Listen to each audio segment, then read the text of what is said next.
All right. So Ali Gilbert, I'm excited to have you on because like you said before this, when I pulled up your information, I was like, I swear I have seen her somewhere or we have met. And we have a lot of mutual friends. So this is going to be really cool. And it's going to be also really cool because we have not done a full podcast just diving into testosterone. And I think it's a really, I don't know if hot topic is the right word, but an important topic that's in the space right now, and I get a ton of questions on it. So, my first question for you is if you can give us a little bit of your background, but also tell us why and how did you get into men's testosterone? Like, why is that the path you ended up going down? It's so funny because I obviously get asked that a lot on podcasts, and for me at least, it's an entertaining answer. So, the quickest background ever is I attended Springfield College, exercise science, went down the strength conditioning route, as many of us do. And then, wanting to train athletes, everyone wants to train athletes. And I fell into golf fitness in around 2008, and I started going to the TPI seminars. So, went through all their certifications, and living in Greenwich, Connecticut, which is kind of a mecca for golf. There's 9 clubs alone here. Golf fitness tends to bring me more male clients. Men seek out golf fitness. Women don't so much. Women are more attracted to like some of the fat loss stuff like that. So I just started training more men as a result of being a golf fitness professional. And I realized, wow, men don't know so much about their hormones. At that time, like it still is, but for women, it's more socially acceptable to be on hormone replacement, and they talk about menopause way more than men would ever talk about andropause, which is the male menopause, but also how testosterone has been on a very rapid, steep decline in the past few decades. And having these conversations with guys, you're a guy, guys don't like going to the doctor, and they're not going to talk about this necessarily with their friends in the locker room, like, yo, dude, I think I have low T. Like, it's more social now, but guys just never talked about this. Right. And so I think I kind of fell into it that way, where I was like, all right, well, nutrition coaching is something I'm going to have to do with these guys. So basically learned as much as I could from every single doctor that I could in the past 10 years or so. And my business coach kind of steered me towards, making the niche men's health. And since I kind of specialized in this, it's been so much fun and very rewarding, because the guys do need an advocate for this, in the sense that they need someone to help them filter through all the misinformation and all the scare tactics that a lot of still doctors, but also the media, provoke, saying testosterone replacement causes cancer and causes heart attacks and stuff like that. And yeah, that's kind of like the long but short story on how I got into it. And I always just make the joke, like, I have daddy issues, so I think I kind of get along with guys a little bit better. But it's definitely a weird, thing to marry golf fitness and men's hormones. And Yeah. it's not like, hey, I'm Allie, let's talk about your boner. It's more like, all right, how you feel? Like the general lifestyle stuff that, Yeah. we talk about, but it always ends up becoming a topic. So I think it is funny how, I mean, I guess it's not funny, but there's a lot of women, it's pretty common to be taking something for your hormones, whether it is even just a form of birth control or it's for thyroidism or anything like that.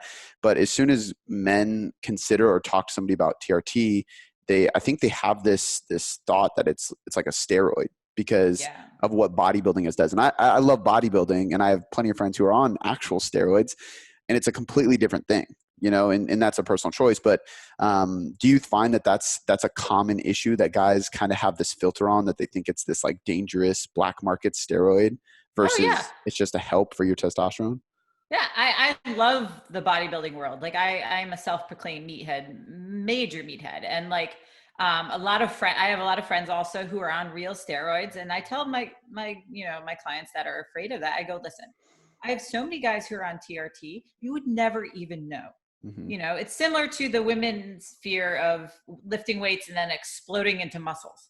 So guys do say to me, I want to go on testosterone, but like, I don't want to get too jacked. And I'm like, okay, on, the supplemental dose, like you're not going to get too jacked. But yeah, that like, bodybuilding created that stereotype in the sense, as well as, suppressing estrogen and wanting to drive down estrogen, which is a pretty hot topic in the medical world with testosterone replacement. you don't need to suppress estrogen the way that the bodybuilding community has made it seem so. But yeah, guys think like, oh, I don't want to cheat. And I'm like, but you're on thyroid hormone, like you said. Is that cheating? Well, yes, it's a steroid hormone, but it doesn't mean you're on steroids. Steroids tend to be, derivatives of testosterone made in someone's basement. This is made in a pharmacy. So Yeah. big difference. Why is that they made, because I've heard that from many people about estrogen.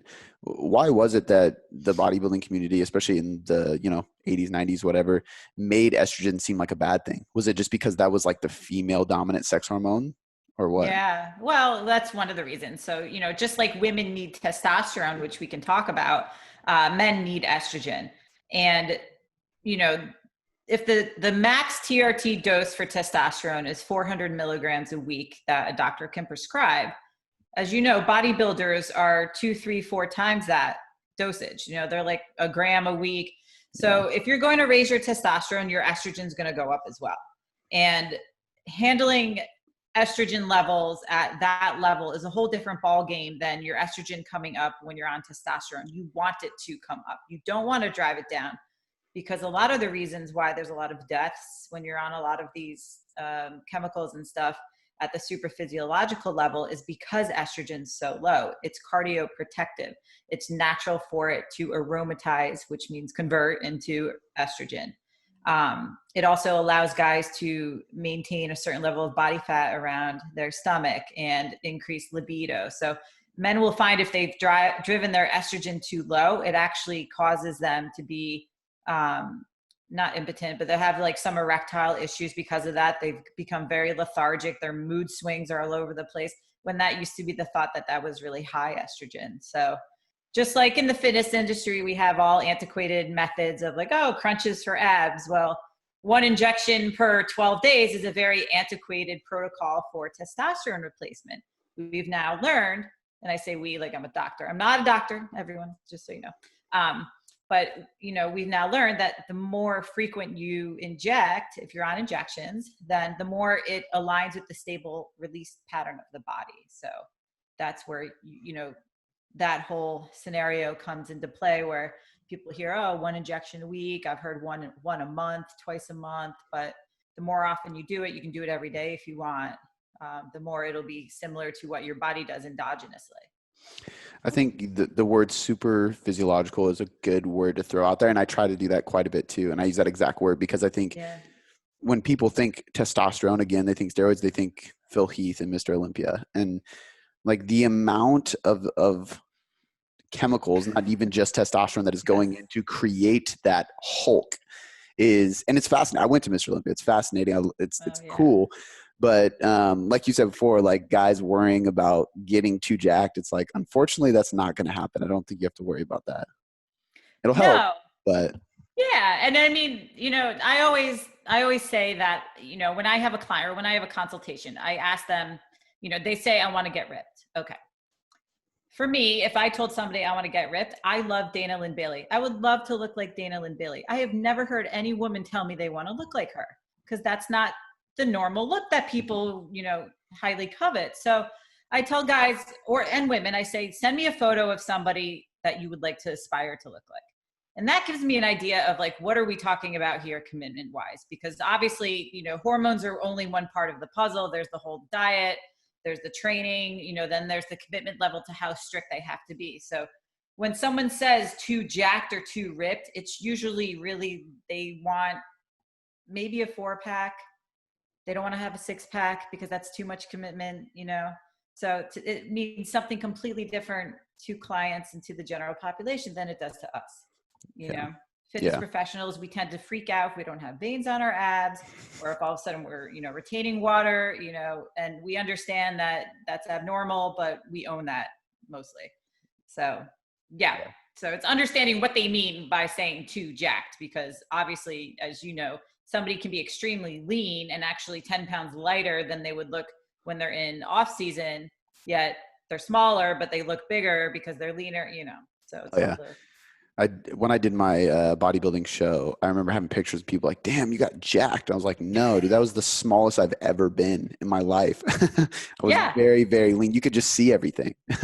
Yeah, if someone's doing a natural show, I Hmm. guarantee if they did blood work, the doctor would be like, "Dude, we need to get you on an IV Yeah. because like test levels are through the floor. You're like at your unhealthiest. So to Yep. look like that is a high sacrifice physiologically. It's not healthy. So yes, testosterone replacement can help you recover better and it will retain muscle much better and all that stuff, but it won't turn you into what we see on the bodybuilding stage, which is a result of years of hard work and a lot of food and a lot of other Yeah, 100%. So as we get into this topic, I want to start with the decline of testosterone in general. And I don't know any stats, so I'd love to hear if you have like actual numbers, but, and I know there's ranges, which can kind of throw people off. So if we can explain that too, but over the last 100, 200, 300 years or whatever, from my understanding, testosterone on average has just plummeted, right? drugs. Decade after decade after decade. How much and why is that? So the statistics now is that 1 in 4 men will have a low testosterone issue or erectile issue, which is Uh, pretty high, but also in the last, I would even say the last 30 years has been the most steepest decline. And the reason for that is mostly our lifestyle. People are obese, more obese than ever. The more body fat somebody carries, then the more inflammatory tissue that they're carrying around, and they're going to carry around the natural estrogen just from the environment and all that stuff, which is another onslaught onto our health. 30 years later, we're realizing how horrible birth control is for women. When women use the restroom, they're excreting estrogens. Those don't get filtered from the water. There's a lot of rabbit holes with it. But the primary reason is the digital technology combined with the sedentary lifestyles, because we don't move as much as we used to. So men are not, men and women, but I'll say men because we're talking about men, are not required to physically do what they needed to do back in the day, which was hunt and gather. And, now we're counting steps and now we have to track everything and we still can't get to the level that we need to. And so there was a study done by the Hebrew University where they equated, or they were talking about sperm production and how sperm production has declined the same rate as plastics have gone up, the production of plastics, and that they predicted men will be infertile by the year 2050, which is not far off. And I've been citing this study for about 4 or 5 years now, and it gets scarier every year because now we're getting closer to that year. But it's really strange how that's like kind of altering to a lot of people, and you realize a lot of people are having fertility issues, both men and women. And it's like, well, if you're a woman and you don't necessarily plan on getting pregnant, you can take a pill for that. But if you do plan on getting pregnant, we have shots for that. So they wanted to come out with a men's birth control pill, but somehow that got the axe. And I think because it was a combination of testosterone, which does suppress sperm production, but also progesterone, which for a man is like awful because it's going to tank his libido. So he's not going to want to have sex anyway. So I don't understand what they're trying to do with that. And then people got in arguments with the social ethics of, well, men should take the burden, whatever. I didn't get involved in that. All I just stated was like, listen, this is bad for men's health and the birth control pill is bad for women's health. And, there are other methods naturally that you can utilize for natural birth control, but that's like a whole nother topic, in itself. So with the ranges, the lab marker for testosterone for men is pretty much the only one that has been lowered now 3 times since 2013, I think. LabCorp lowered it the first time in 2017. So the optimal range for men to have testosterone, or the level that they would like to see, is around 500 plus. So the range used to be around 350 to 1100. And if you were over 500, you were considered doing pretty well. And obviously free testosterone has a lot to do with that as well. And then the range got lower to around like 280 to 900 7-day. And then it just recently got lowered again on another lab where it was like 170 something to 880. One of the doctors I work with noticed this, and I was like, oh my God, like there's no hope, because you can be 30 years old. You can walk into the doctor's office and be like, I feel like shit. I have all the symptoms of low testosterone. You know, what gives? Get your blood work done, and you can be in range and then sent on your way home. Yet you're still symptomatic. So it really causes an issue, because now if you're considered high at 600 or 700, then what about a guy who's 1200 naturally? What are they going to tell him? Like, oh, we need to lower you, sir. Like, Yeah. you're too high. But you don't tell that to teenage boys who probably have test levels of like 11, 1200. How come we don't have to tell them they have to lower it? You know? Yeah. So, So with that, like, what does somebody in that situation do? I mean, if they're, I mean, is there no hope? Like, I mean, if you're yeah. going in and then on top of that too, like, so two questions on the ranges. One, are they lowering that just because that's the average? Not necessarily Yes. like that's actually what's optimal. No, they're lowering it because that's the average. So the ranges are based on the average of everybody in America. So it's you, it's obese guy next to you, and then it's another fit guy, and then it's somebody who's really sick. So as you know, the health of America is not the greatest. So, you know, someone who is very fit is being lumped into the same category as somebody who's very unhealthy and sick. So if you want to be normal, then yes, you can be in that range. But if you want to be optimal, you really should be like, you know what, we should, you know, err on the higher side. And a lot of doctors treat paper. So, you know, you could still have a test level of 600, 700 and just not feel well. And maybe your free testosterone is really low. And then there's also something to consider with that. So as far as what should a guy do, he should find another doctor. And this is very controversial as well, because we think, oh, health insurance should cover us and it should really help us get what we need.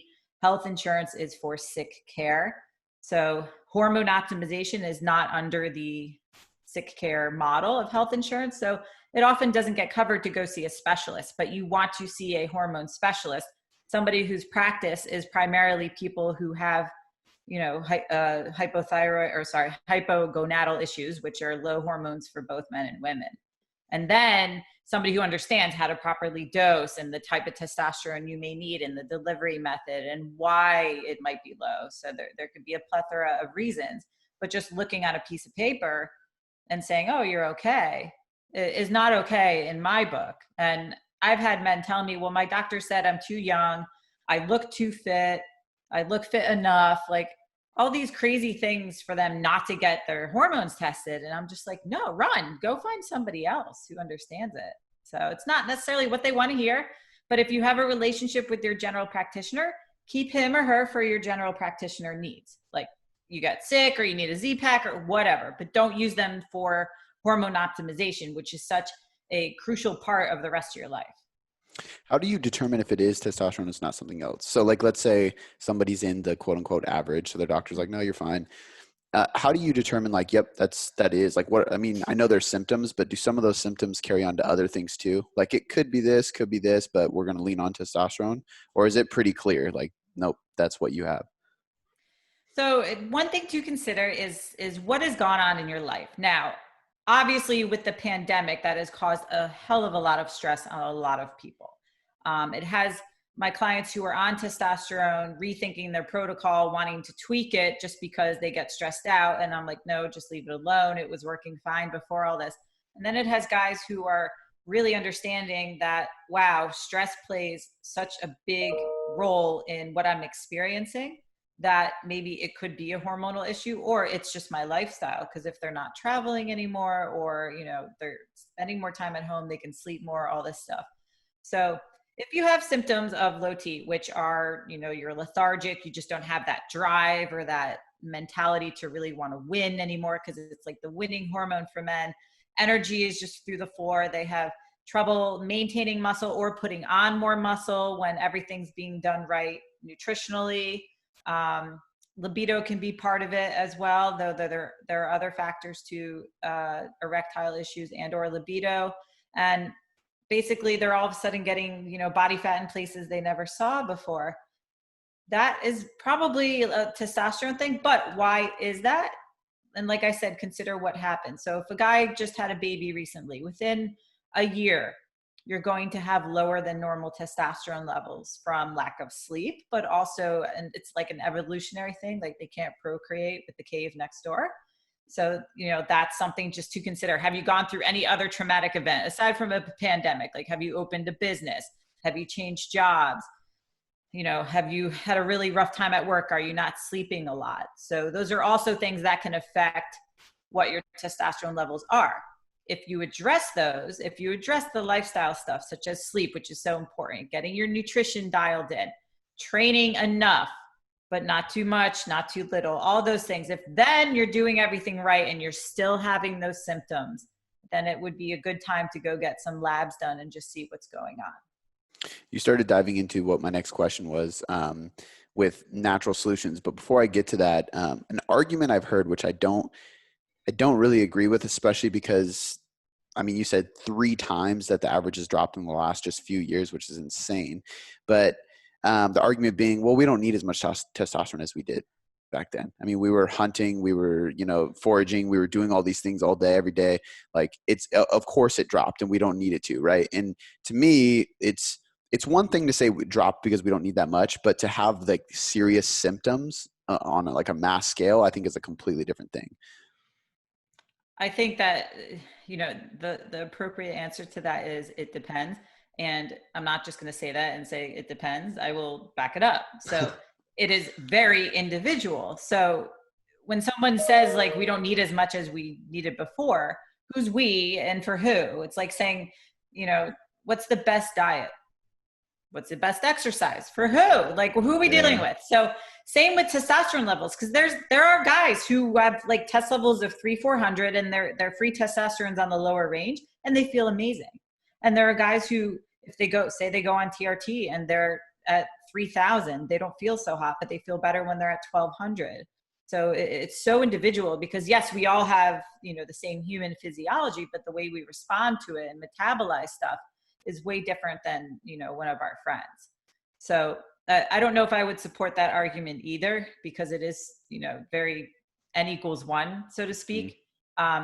Granted, they do have like protocols for guys and, start out at this dosage at this frequency, but there's a reason that they do labs to follow up to see how guys are feeling and, to check in with symptoms. So it does have a lot to do with how we live, but I wouldn't say we would need less of the hormone. So one thing I do talk about in my presentations is, we don't move like we used to. So I bring it up slides from the 80s because I was born in the 80s. So the 80s TVs, we had like 10 channels. You had to get up and change the channel to change it. Sometimes like the antenna, you had to hit it, like you had to blow in the Nintendo cartridge. But then every time you wanted to change a channel, you had to get up and you had to sit down. You don't see that anymore. You had to actually manually roll down windows in cars. You had to go around the other side of the car because there's 2 keys to open the other side of the car. You had to do all these things that required moving that we don't have to do anymore. Like we can literally sit on the couch, press a button. You'll see food show up, alcohol can show up, a husband or wife can show up. Like, anything can show up on your doorstep. You can wear diapers and not have to do anything. And that is what has caused the decline in our society's health, but also our hormones. So are there natural, like when you start working with somebody, are you like, okay, before we get into any type of pharmaceuticals, are we like kind of checking off our boxes of natural things from a standpoint of like, I'm not going to put you on TRT if you're not sleeping, you're overstressed, you're not training at all, so on and so forth? I'll tell guys, because I do have, clients that are on one side where they want to nail everything right before they make the jump to TRT. And then I have guys who are like, it's the magic pill. I don't have to do any of this. And I'm like, it doesn't work like that. So you still have to address any lifestyle stuff, because if you do go on testosterone, yes, it can help. However, you're only going to need more and more and more of it, that if you don't address the natural things that you're supposed to be doing. So as far as supplements, because I know everybody wants to know that, there is no such thing as a testosterone booster that actually works naturally. You're welcome to accompany me to Vitamin Shop. I love messing with those guys because every time I go in there, there's some new men's product for like $80 which is a combination of amino acids and like a couple herbs, and it's overpriced. If still there's nothing supplemental that you can take that's going to get you to a level that you'll actually even feel a difference. The biggest jump I've had with a guy naturally has been around 300 points. And that's coming from sub-zero of 2 kids within a year, overworked, not eating enough, training too much, and trying to train too hard. So a lot of our general pop clients will come to us training a lot. They don't necessarily train too hard, but they will train a lot, and they won't eat enough. And this is rampant in men as well. A lot of guys come in at around 1,800 calories, similar to women staying stuck on the 1,200 calorie thing. I don't know who started that, but a lot of guys come in with that, and they're not sleeping. And I understand how boring sleep is. Like, talking to somebody about sleep, like, they don't want to hear it. But we've all forgotten how to go to bed because we have technology, and we're sitting there and we're scrolling, and then somebody pisses us off, and then all of a sudden the stress hormones come up and we can't fall asleep. So then we over medicate, and it's like this Adderall Ambien cycle that some people get into. So getting them to develop that routine and then getting them to understand how important that is takes a lot of time. But once they experience it, then they get it, then they start to feel better. And then it's usually increasing the intensity of their training sessions, but decreasing the frequency. So instead of maybe 7 days a week, maybe we train 4, and then we go for a walk and we, try to calm down. That tends to yield the best results naturally. And maybe their levels will bump up a bit, but still it's not enough that where you would feel the biggest difference if you are on TRT. And there are some guys who are so deep in the hole where they're extremely overweight, they are so exhausted, high blood pressure, high triglycerides, pre-diabetic, where getting them on TRT will actually help jumpstart the motivational process to get them in the gym and get them moving and stuff. So it's individual. Let's dive into TRT as a whole. Like, not only what are the changes you're seeing in guys when they start actually doing this, but how do you go about, I know you don't literally prescribe, but how do you go about working with a doctor to make sure that they're on that and monitoring it? Because I'm assuming it's not as simple as you're on it, okay, you're good, just keep staying on it. Like, there's fluctuations. You got to kind of test your blood work, maybe constantly monitor biofeedback just to make sure you're maintaining the health that you want to maintain. How do you go about that process? So the biggest blessing with COVID has been the change in the telemedicine laws. So my partner, Dr. Eric Fett, who is out of Ohio, we've known each other almost 3 years. I presented at a medical conference and I met him. And it's very rare you meet medical professionals where you're like on the same page with everything: nutrition, supplements, training, diet, all that stuff, and hormones. Mm-hmm. So I always was like, damn, I wish we could work together, because legally you would have to go fly to see this person one time in order to get a prescription. But now with COVID laws, telemedicine laws have totally relaxed, and you can actually get a prescription talking on Zoom like we are. So yes, I don't prescribe, he does. So clients who work with us, we kind of collaborate, obviously with the person's permission because of HIPAA. This is what's going on. They'll do a consult with him. He will decide the best path for them. And then coaching with me, you're already getting the accountability and the follow-up and all that stuff. Most places will do labs within 6 to 8 weeks. So we'll do labs with people, follow up with them. Everyone who has gone on, the first thing they notice is sleep instantaneously gets better. The body composition changes usually takes 3 to 6 months, maybe more with some guys. But right away, guys are like, oh my gosh, like everyone's Oura Ring data just changes. And they're like, what happened? And I'm like, well, you're sleeping and you're actually getting deep sleep. So with that, it's almost like a concierge type of experience, because they're getting the accountability and the check-ins and the follow-up and all that you don't necessarily get at a men's health clinic that pop up everywhere, where they're definitely saying, here's your testosterone, have a nice day, come back in 2 months. So I'd love to hear about the myths. You know, a while ago, you briefly mentioned like people are afraid of XYZ and they assume XYZ. Can you explain maybe what the myths are, and then maybe just some like health ramifications, like longevity, blood work, cholesterol, all that stuff? Like, I mean, how long are you going to live? Like, things like that. Are any of those actually affected negatively, or is it actually the complete opposite? So with so I'll start with like the fears. So most guys hear, it will cause cancer. And it doesn't. So the research on that has been completely refuted and upended. And the biggest argument would be prostate cancer. And there's a lot of people who all of a sudden their PSA, which is a test that guys do, prostate specific antigen, will be elevated, and because they're on testosterone, the doctor will freak out and they'll say, well, this is elevated because of the testosterone. Meanwhile, if you have sex the night before, if you ride a bike the night before, like there's so many things that can elevate your PSA. But there's a lot of knee-jerk reactions to it because of antiquated literature. There's actually physicians now treating stage 4 prostate cancer with supraphysiological levels of testosterone, which is very evolved. Anytime I mention that to somebody who has gotten prostate cancer or gets biopsied, they're like, my doctor thinks you're insane. I'm like, I know, it's okay. Because, the typical protocol now is androgen deprivation therapy, which is take all the testosterone away because that's going to help the prostate shrink and then get rid of the cancer and blah, blah, blah. Same with women for breast cancer and estrogen. There are definitely ways that you can use hormone replacement for people who are prone to that or actually have that. Another myth about that is heart attacks. And the problem with that is really low estrogen. And if you're blocking estrogen and suppressing estrogen, because it really is cardioprotective. So a lot of the research that was done on that was with androgel, and we don't really hear about androgel so much anymore. And there's a reason for that. So the topicals, the concentration of testosterone is really not that high. So it didn't bring men's levels up high enough to be considered what would be optimal. It was sub like 300 or in the 300 range. And they didn't really manage estrogen or look at estrogen or anything. So that study has been kind of, X'd out. And otherwise, like there's a lot of really good health benefits. So if somebody has triglycerides that are high, testosterone will gobble that up. It usually helps the lipid panel.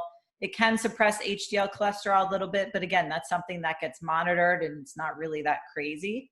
So if you have a physician who knows what he's doing or she's doing and can monitor these and knows what to look for, then yeah, you're going to see an elevation in red blood cells and hematocrit and hemoglobin and stuff like that. But again, that gets monitored because it's increasing the amount in your body. But the side effects are sleeping better, feeling better, looking better, performing better. So I don't know why it's so scary. No. Would there be an argument to say that it actually increases longevity because all of your mood is better, you have more energy, you're sleeping better, your sex drive is better, a lot of your health markers, you're going to lose fat, which is going to help your health. Do you think like maybe not testosterone is going to make you live longer, but all these indirect side effects are positively helping your health and then you're going to live longer? Of course. Yeah. I mean, and also guys will say like, well, all my natural test productions will stop. And I'm like, but you don't have any. Yeah. So it's not like the older you get, the higher it's going to get up, So they realize one of the bigger quotes from most men is like, oh my God, I wish I did this 5 years ago. Yeah. Because they just feel that much more like themselves. I have a few handful of clients that are in a similar position. And the thing I said when I can think of one conversation I had a guy with, he was kind of like tiptoeing on it because his doctor was encouraging it. And I just said like, yeah, you're going to need this to be elevated, but do you want to be elevated or remain exactly how you are for the rest of your life? And the answer was clearly like, well, I want to be elevated. I want to be happy. I want to feel this way. Then go that route. Like I don't think it's that big of a consequence. No. And if you saw the before and after blood panels of a lot of men, their health markers just get so much. It's honestly like it should be marketed off label as like the best drug for diabetes because it just helps guys manage blood sugar so much better. It is so amazing, but of course they never market that because they probably make way more off insulin and all that. But anyway, so do you have any logical reason why it's so?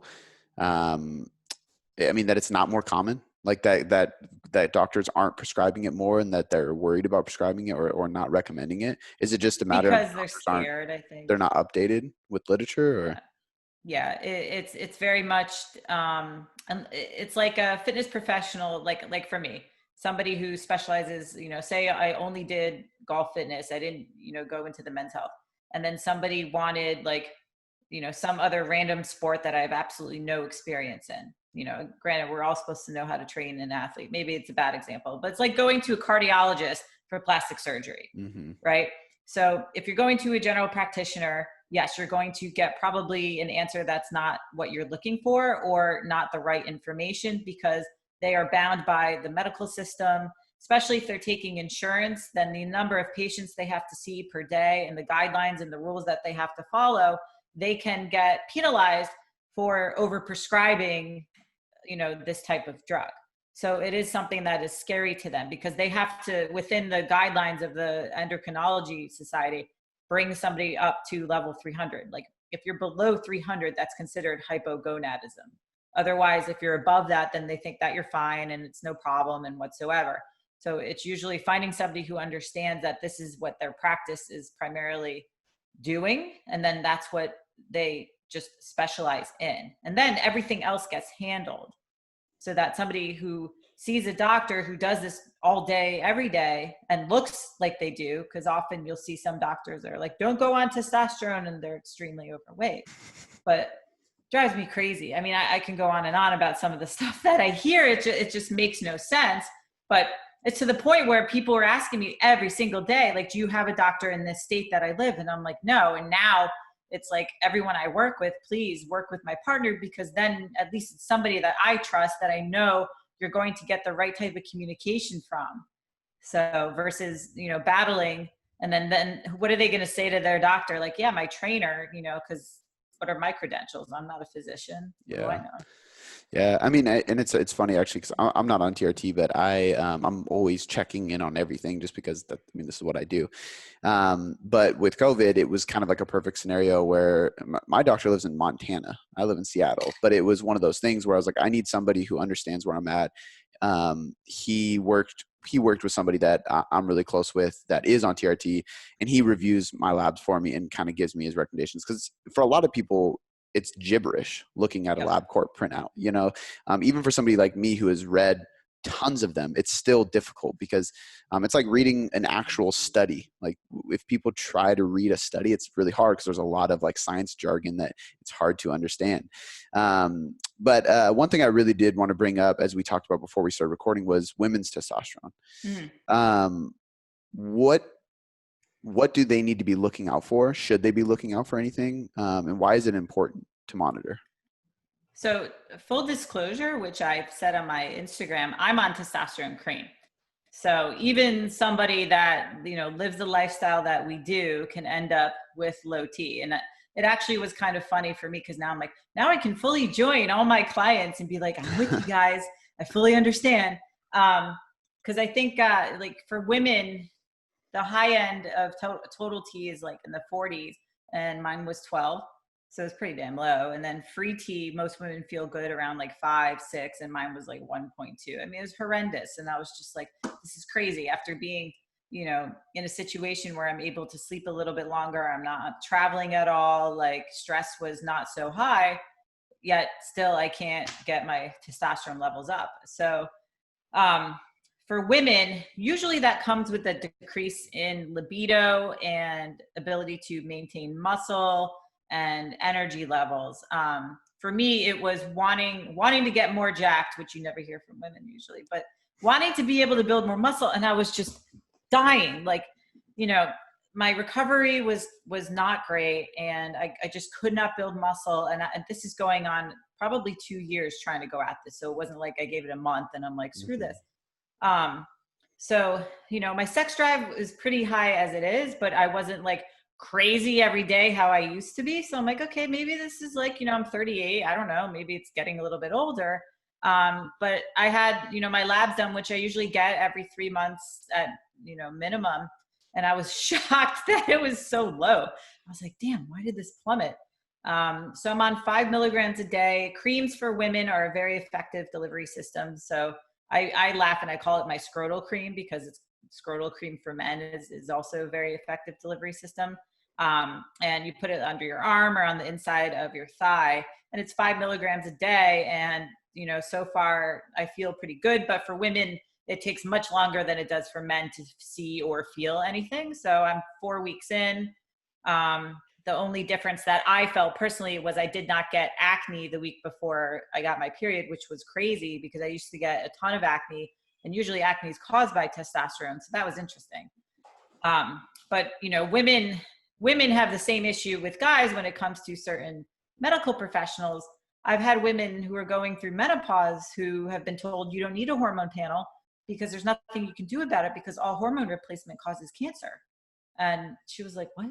You know, it just makes no sense. So for women's hormone replacement, you know, you have estrogen, you have progesterone, which are the first to fall, usually in peri and menopause, and then testosterone.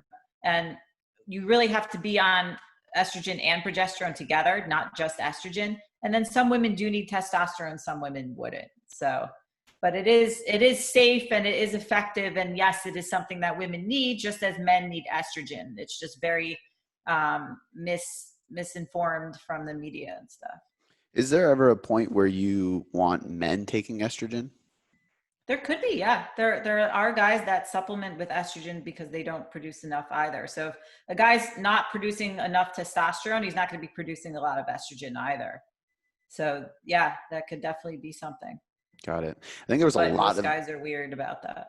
Yeah, and I'll admit that to me, my first reaction when I first started, I'm trying to think of who it was that I was listening to, and they are hormone specialists. I was listening to a podcast, and they were talking about the importance of estrogen for men. And this was a while ago, but my first reaction was like, "What?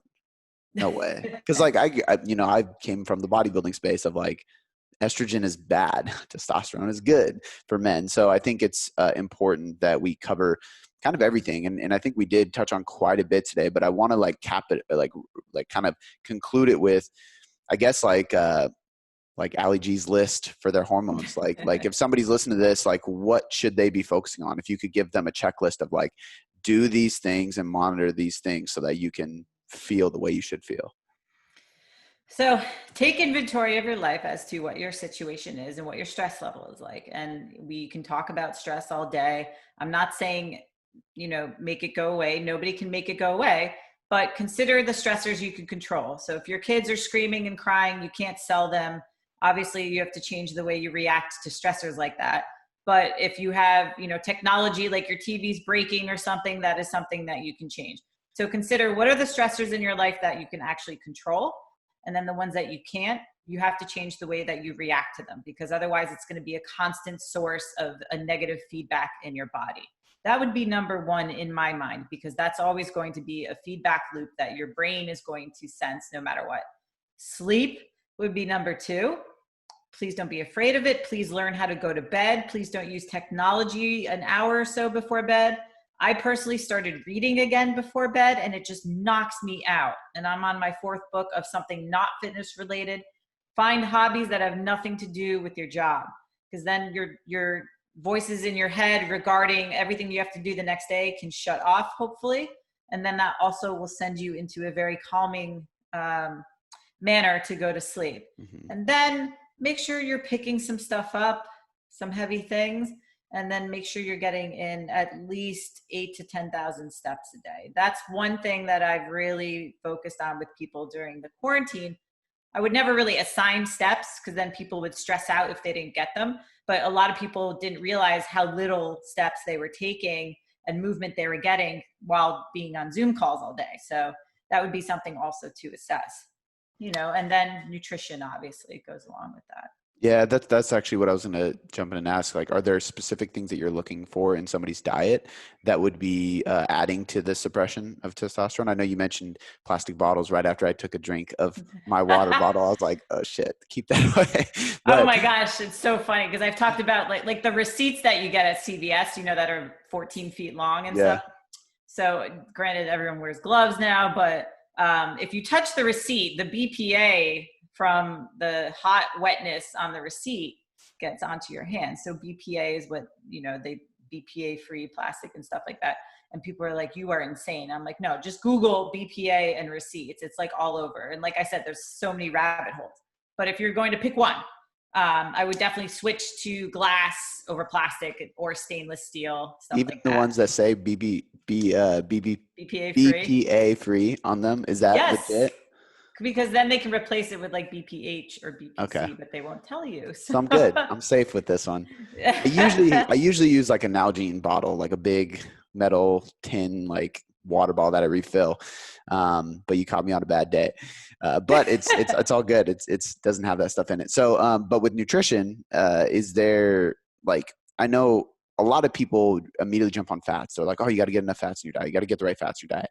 A lot of times I try to educate them on it's more so like calories. Like, yes, you need essential fats, of course. You don't want to go below the minimum threshold.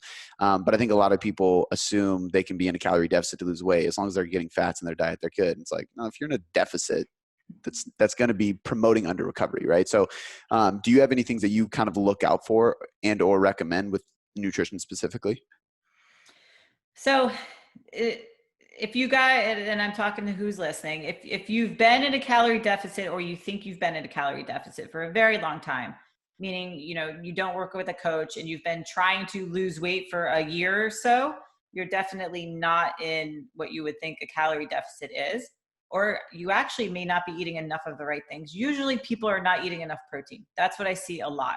And yes, people have overthought the fat thing where we're like, oh, fat is essential. Fat is good. It's not scary anymore. We can eat all the fat we want.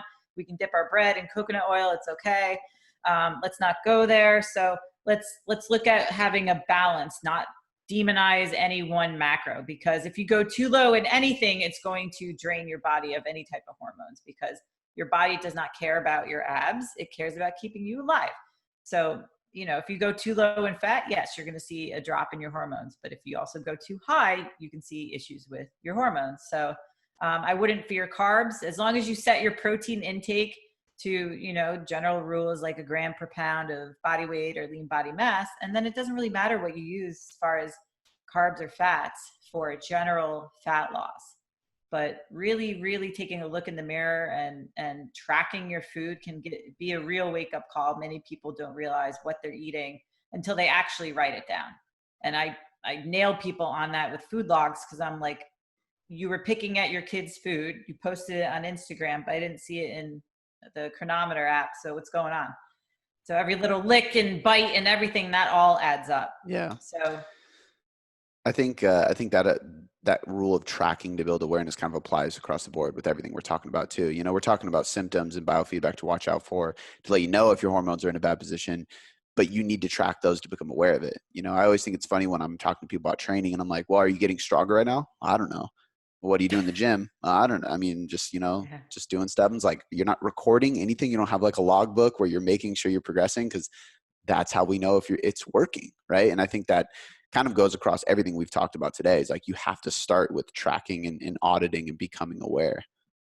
Yeah, that awareness, oh my gosh, it's very eye-opening. And the app that I use allows people to input biometrics every day. So there are people that I have doing their blood pressure every morning, waking heart rate, blood glucose, like you name it. The more data I can get, the better. Mm-hmm. But it allows us to assess a little bit more accurately. So anything that is directly related to hormones, like a lot of people are deficient in omega-3s, and that could really help with blood sugar management and triglycerides and stuff like that, which will affect hormones. But there aren't any, foods that directly like increase hormone production. Yeah. Despite what the media will tell you, people, because there's good marketing out there. I love it. This is a great podcast. We've covered so many things that I've had commonly asked on my on the podcast, and you kind of kept it simple, which is good, because I think sometimes hormones can get super complex and confusing to people if we go too deep into the weeds. So this was really easy for people to grasp. Before I do let you go, where can everybody find all your content? There's going to be people listening that want to just learn more. There's probably going to be people listening that need to be in touch with a good doctor. I live on Instagram mostly, and my Instagram handle is the Ali Gilbert, and that's not an ego thing. That is because Ali G has been taken in every form because of Ali G. So that's where you can really find me. And my website is ali-gilbert.com. Love it. And I'm assuming all the info for your partner and all that stuff is on there. Yes. Perfect. Awesome. Thank you so much for coming on. Thank you very much, Cody.